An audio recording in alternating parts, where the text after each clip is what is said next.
Right now, the Delta variant lingers and is worrying people about where we're headed with this pandemic. Tonight, how the variant could affect the economy short-term and long-term.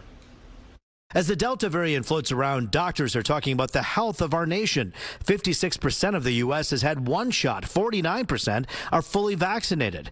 So what about the health of our economy? What's the schedule like the rest of the day? Dewey Steffen with Great Lakes Wealth in Northville with a positive prognosis. The economy is doing very, very well. So again, you really can't go backwards with vaccination unless there's a new strain of something, right? So from where we are, stock market is still within 2% of its all-time high, and we think there's just a lot more to go. So what happens if the Delta variant surges and starts attacking the country in its otherwise healthy economy? Dewey isn't as concerned, pointing out two types of economies during this pandemic. Well, a year ago, there was the stay-at-home economy. Now it's the get-out-and-go economy. If the Delta variant comes back in play and numbers of cases surge and people get back to wanting to, isolate, then we'll just look to go back to a work-from-home economy investment landscape. But what about the drop we felt this week? Stocks took a hit, all because of the doom some felt was impending because of Delta. This is normal. This is common. This is to be expected.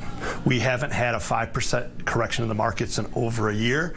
From top to bottom, the correction the last week was less than 4%. Steffen says the dings and dents that the otherwise robust economy is taking is something we can use to our advantage. Long term, the economy is sound. The stocks or the investments we're looking at are sound. We look at the long-term strategy of the market. So use these short-term noises, if you will, to your advantage, or in answering your question, just stay the course and really just don't pay attention.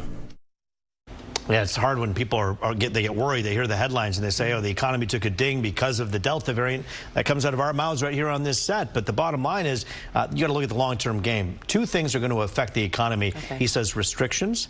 If the Delta variant gets crazy and things go nuts, will there be more restrictions either from government or from businesses? If that happens, that can affect it. And the second one, vaccinations. If the numbers go up, we're going to see the economy, they say, stabilize. Well, that seems like an easy fix, so hopefully more people will do that, because in the long term, you got to have a healthy economy, you got to have healthy people. No, that's very true. You need people to get out there and spend their dollars, not just sit at home.